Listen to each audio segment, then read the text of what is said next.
महाराजांच्या सन्मानाकडून 200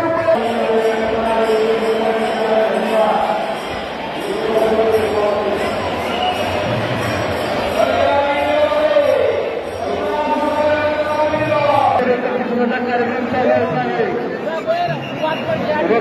झाल्यानंतर ग्रामपंचायत निघणार आहे. नवीनच्या काही गट सदस्य झाले त्यांनी राज्याच्या सभेमध्ये संदीप प्रसाद भेटत आहे. त्यांचं दर्शन झालं त्यांनी राज्याच्या सभेवरील ग्रंथामध्ये दर्शन घेतलंय. ज्या नागरिकांना समाधी दर्शन दर्शवायचे त्यांनी सेवागिरी क्षेत्रामध्ये उद्योगपती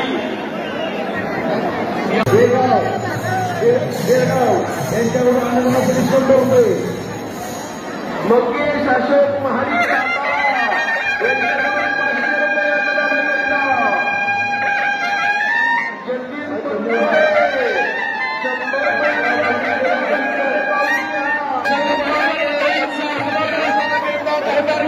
दिशेनं होत आहे. कीर्तन से तिमिर जाओ विश्व सदर में सुरे पाहो जो से वंशील तो तेरा हो प्राणी जात हितेचा वसा ही भूमिका आणि याच महाराष्ट्राच्या भूमीमध्ये आगळी वेगळे तोच वसा वारसा आपण समोर नेतो.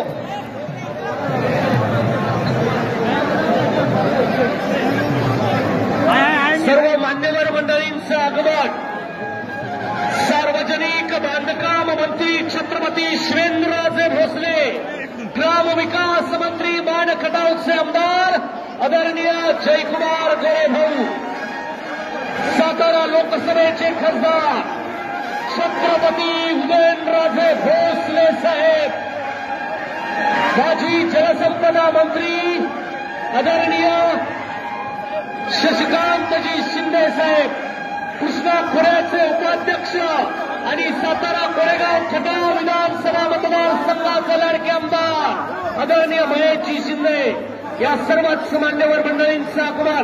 त्याच पद्धतीनं धैर्यशील दादा कदम, भारतीय जनता पार्टीचे सातारा जिल्ह्याचे अध्यक्ष, आपलं मनापासूनच स्वागत. जे का रंजले गांजले त्याची म्हणे तो आपले, तोची साधू ओळखावा देव तेथेशी जाणावा अशी सांगणारी संतांची परंपरा, वारसा आणि वसा. आणि याच परंपरेचा वसा या पुसेगाव नगरीमध्ये ही पुण्याची पोचपावती आपल्याला बघायला मिळते. मंडळी जी आळंदीमध्ये माऊलींची ज्या पद्धतीनं समाधी संदीवन सोहळा आहे तसाच हा ऐतिहासिक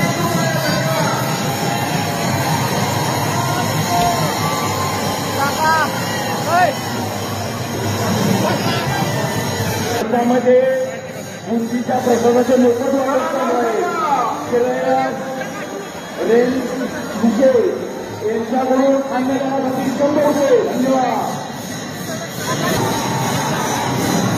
साधू थोर जाना, साधू थोर जाना, साधू थोर जाना कलियुगी. आणि या साधूचा महिमा आपण प्रत्यक्ष डोळ्यांना अनुभव आहे. आणि त्यानिमित्तानं मला इथं चे सहकारी आमदार मान्य महेश दादा आणि ट्रस्टचे डॉक्टर साहेब आपले सुरेशजी जाधव आणि सर्वांनी बोलवलं त्याबद्दल त्यांचे आभार मानतो. सेवागिरी महाराजांचा आशीर्वाद घेऊन महाराष्ट्रात पुढे काम करण्याला सुरुवात ही आम्ही सगळ्यांनीच केली आहे. आणि नक्कीच आज ज्या जबाबदाऱ्या राज्यामध्ये मंत्री म्हणून माझ्यावर दिल्यात त्या जबाबदारीच्या माध्यमातून आणि माझ्या विभागाच्या माध्यमातून या देवस्थान आणि पुसेगाव गावासाठी जे काही सुविधा देता येईल तो प्रयत्न माझा राहील. थोडंफार आता जी चर्चा झाली की रिंग रोडच्या बद्दल काहीतरी निर्णय झाला पाहिजे, कारण त्यासाठी पण मी महेश दादा आणि आम्ही प्रयत्नशील राहू. माझी विनंती हीच आहे की ग्रामस्थांनी पण आम्हाला सहकार्याची भूमिका घ्यावी, कारण नुसतं म्हणजे एकतर्फी काम होऊ शकत नाही. सर्वांनी सहकार्य केलं तर स्पीडनं हे काम होऊ शकतं. आणि नक्कीच महेश दादांबरोबर दादांच्या मार्गदर्शनाखाली आज आमदार म्हणून ते इथं काम करतात, त्यामुळे त्यांना बरोबर घेऊन हा प्रश्न जो आहे तो लवकरात लवकर आम्ही संपू. बाबा या ठिकाणी आपण कोरेगाव मार्गावरती पाहिला की खूप मोठ्या प्रमाणात वाहतूक कोंडी होती, ती कशी सोडवली जाईल याच्यात? नाही, आता कोरेगाव मध्ये सुद्धा जी होणारी कोंडी आहे ती कारखान्याची जी ऊस वाहतूक चालू होती त्याच्यातनं जास्त होती.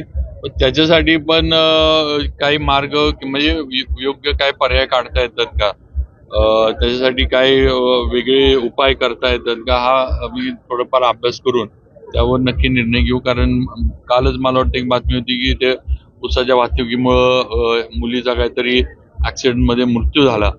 असं जे आहे, पण नक्कीच महेश दादांना बरोबर घेऊन कोरेगावच्या पण वाहतूक कोंडीवर आम्ही मार्ग काढू. सार्वजनिक बांधकाम विभाग ह्यात लागेल ती मदत नक्की. छत्रपती उदयनराजे भोसले आणि श्रीमंत छत्रपती शिवेंद्र बाबा जयाभाऊ हे सगळेच मंत्री झाल्यानंतर पहिल्यांदा या ठिकाणी आले. मी त्यांचा आभार मानतो. त्यांनी आजपर्यंत भरभरून प्रेम आमच्या जनतेला त्यांच्या वडिलांनी पण दिलं. अभयसिंह महाराजांनी सुद्धा फार मोठं प्रेम आमच्या जनतेला दिलं होतं. त्याच पद्धतीनं शिवेंद्र बाबा सुद्धा ताकद आम्हाला सगळ्यांना देतील आणि जे काही प्रश्न असतील ते निश्चित या ठिकाणी राज्य सरकारच्या माध्यमातून मार्गी लावले.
लोकेश अशोक महाडिक